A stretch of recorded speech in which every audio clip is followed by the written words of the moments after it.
guys! Good morning! Welcome back to my YouTube channel. For today's video guys, meron ako isang recipe na isi-share sa inyo. Ito ay ang pigar-pigar. Ang famous recipe ng mga Dagupeño. So ngayon guys, gagayahin ko to. Pero hindi tayo gagaya ng pinaka-original version ng mga Dagupeño. Siyempre, gagawa tayo ng twist. Ang gagawin natin ngayon ay spicy pigar-pigar with my own version guys. So yun guys, let's go! Punta natin sa ating kusina. So, ayun guys. Ngayon, magluluto tayo ng pikar-pikar. Ang una natin gagawin, slice muna natin tong ating beef. Slice lang natin to guys ng maliliit na maninipis. Ganyan lang guys.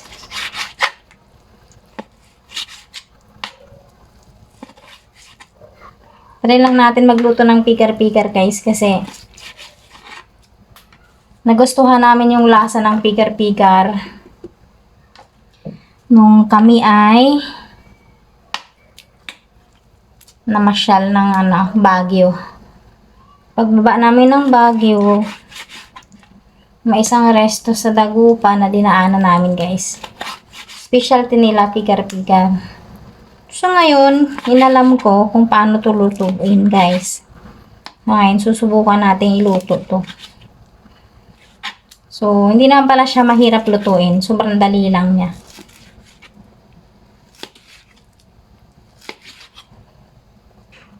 Kunti lang to guys kasi yung mga bata ayaw nila. Ang gagawin nating version guys ng ating pikar-pikar ay spicy. Kasi kami ng asawa ko mahilig kami sa maanghang. Kaya spicy pikar-pikar yung iluluto ko guys.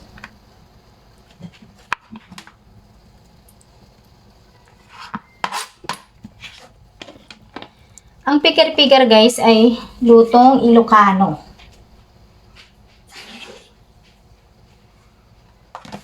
Yes guys, narinig nyo, lutong Ilocano ang pikar-pikar. Mga Dagupeño. Lutong Dagupeño. Gayahin lang natin guys. Kasi nagustuhan namin yung lasa niya. Masarap kasi. So, bakit hindi naman siya i-try? Kung ganun lang naman siya kasimpleng lutuin. So, i-try na natin siyang lutuin. Ang ginagawa niyan, pagka-slice ng maliliit na ganang maninipis na ganyan, imamarinate natin to sa toyo.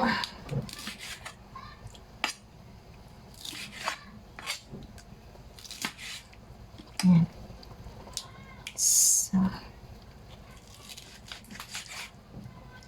marinate natin ito sa toyo at paminta at iba pang spices. Ngayon, hugasan na natin to at patiktikin. So, ito na yung ating in-slice na pikar-pikar. Hugasan lang natin to guys. So, ito na yung guys yung ating beef. Ngayon, lagyan na natin to ng mga panimpla. Lagyan na natin ng soy sauce to guys. Marinate na natin siya sa soy sauce. Tapos, marinate lang natin siya ng mga 30 minutes bago natin siya iluto. Okay, so naglagay tayo ng soy sauce. Tapos, ground pepper. Kailangan maraming ground pepper ang ilalagay natin guys para malasa.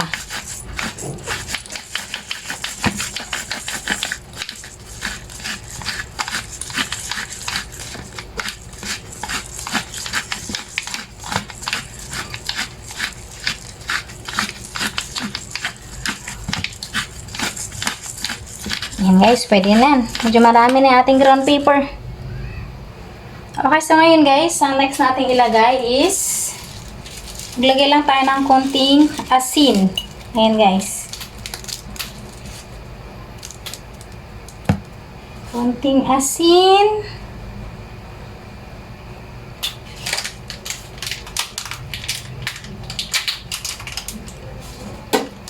Tapos lagay lang tayo ng ginisa mix guys. Tapos marinate na natin to guys. Paghahaluin na natin ang ating Pigar-pigar. Malinis ang kamay ko, guys, ha.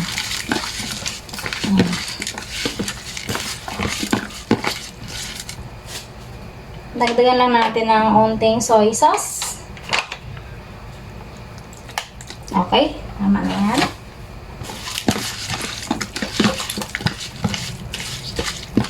Tapos marinate lang natin to ng 30 minutes, guys, bago natin lutuin.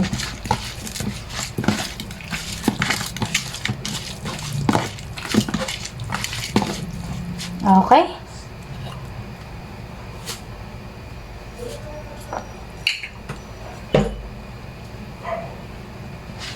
Ito na, guys. Marinate na siya. Lutuin na natin siya after 30 minutes. Takpan ko na lang muna. Taas ko muna. And then, next natin gagawin para sa ating pigar-pigar na menu.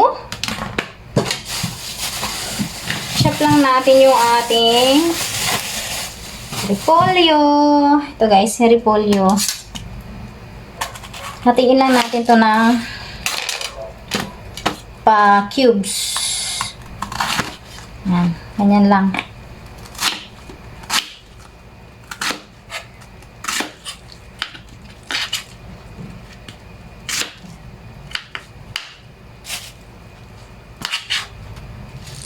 Yung ating repolyo para sa pigar-pigar. Okay.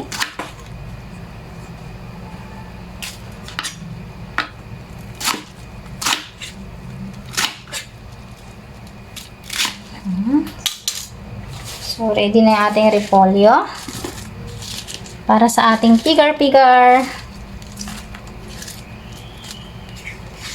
Ngayon naman, guys, maghiwa tayo ng sibuyas.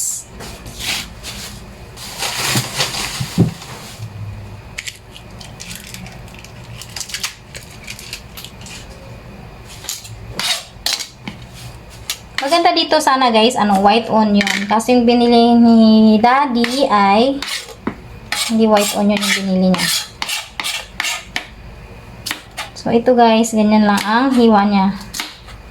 Kabilog. Parang sa lang. Pag nagluluto kayo ng beef steak, pork steak, ganun. Ganun yung hiwa ng sibuyas.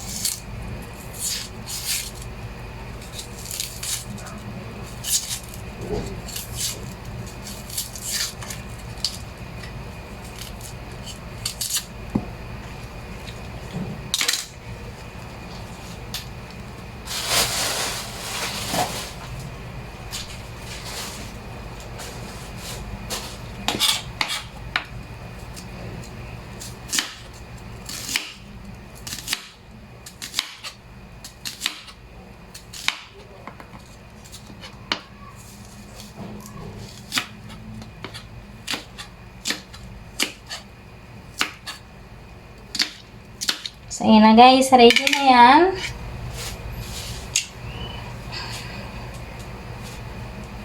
Antayin lang natin mag 30 minutes.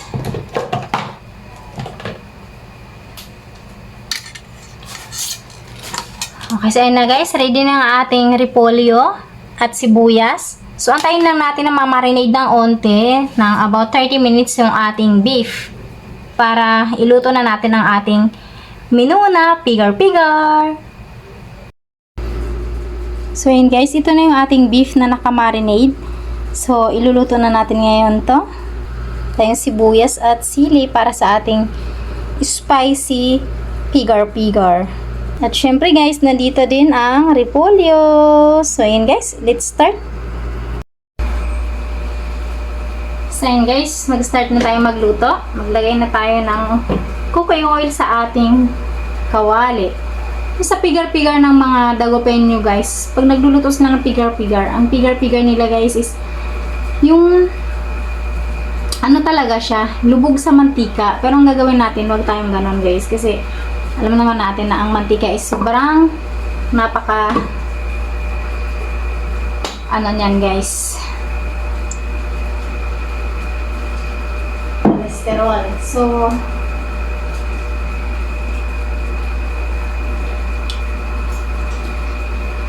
So yun guys, meron na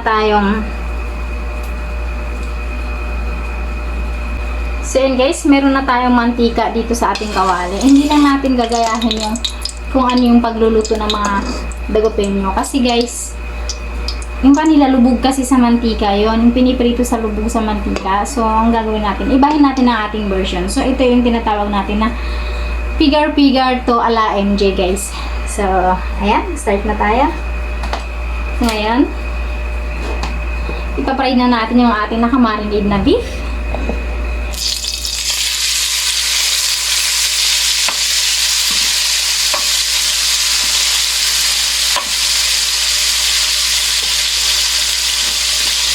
Ilagay ko na sa lahat guys.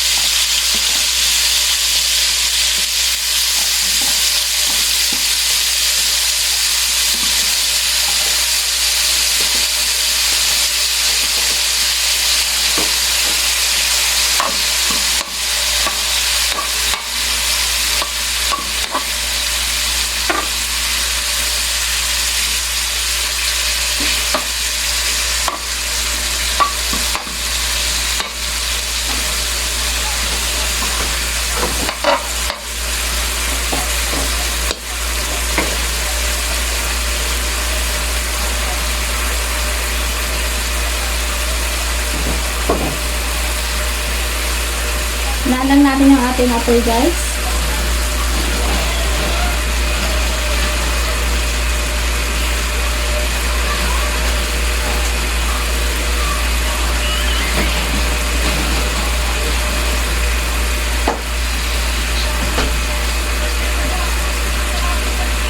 First time tong menu na to guys sa ating YouTube channel. Sana manood kayo. Sana ma-inspired kayo magluto ng ganitong menu. Kaya ang pigar-pigar ng mga dagopenyo.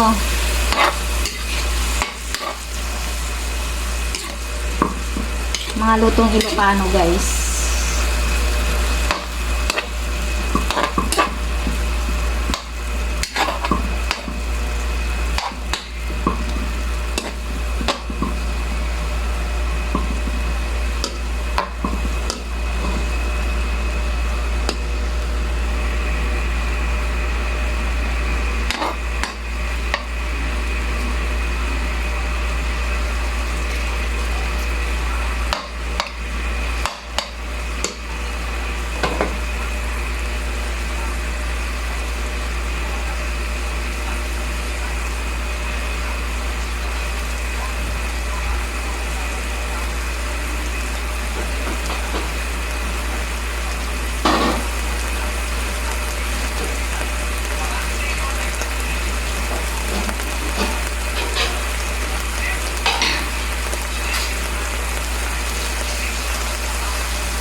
Limuwas yung ating apoy guys. Hingaan natin. Haluin lang natin ang ating beef.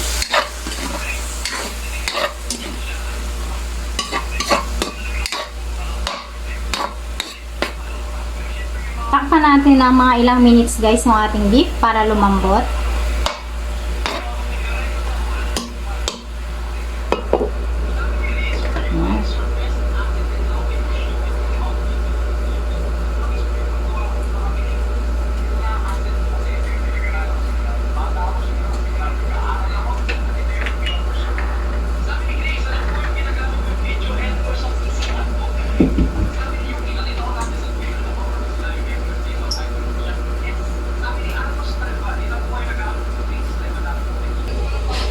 So yun guys, i-check na natin to.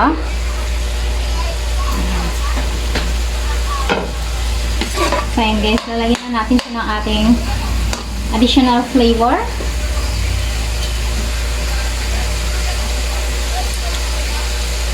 Ito ay oyster sauce. Isang maliit na oyster sauce lang dadagdag natin guys. Kasi, kumbaga, pang isang serve lang naman yung ating pigar-pigar.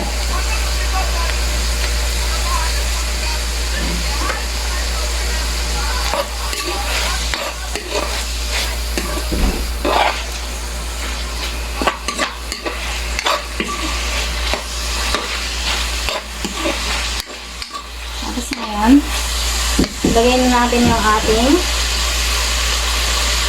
sile. Yan.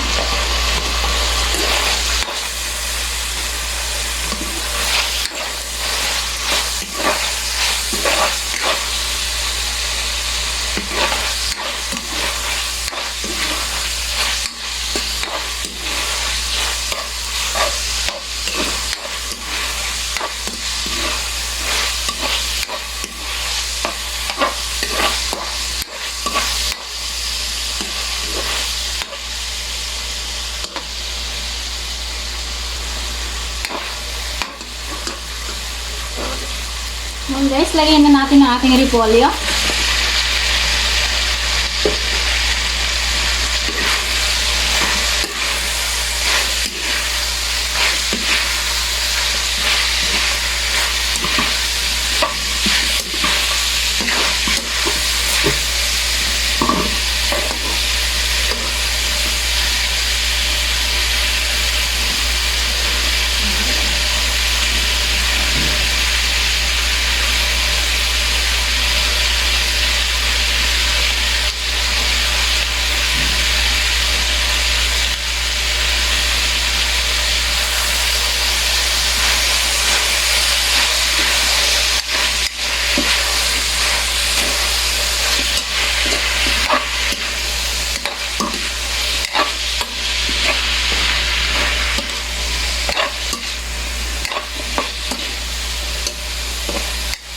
Lagyan na rin natin ang ating sibuyas.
So yan guys, i-fried lang natin ng unti yung ating ating gulay. Pero hindi natin to i-overcook. Kasi luto na yan guys eh.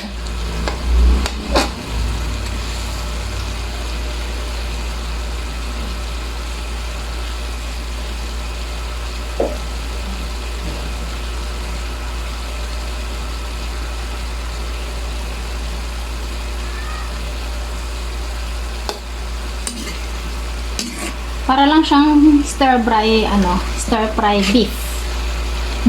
Ganyan lang siya kasimpleng lutuin, guys.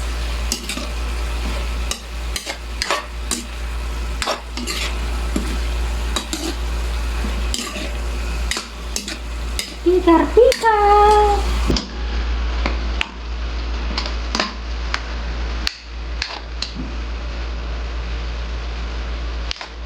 Okay. Ayan na guys, luto na.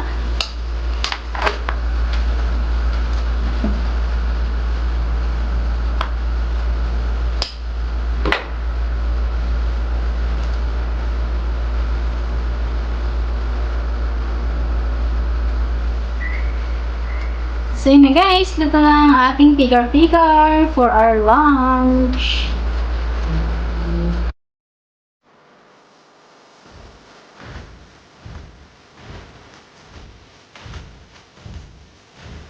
Antayin na lang namin dumating si Daddy para kami ay mag-lunch na po. Ayan na guys, pigar-pigar. So yun na guys, ang ating ready to serve na pigar-pigar para sa lunch. Thank you for watching guys. Try nyo rin minsan. Masarap to, panalo.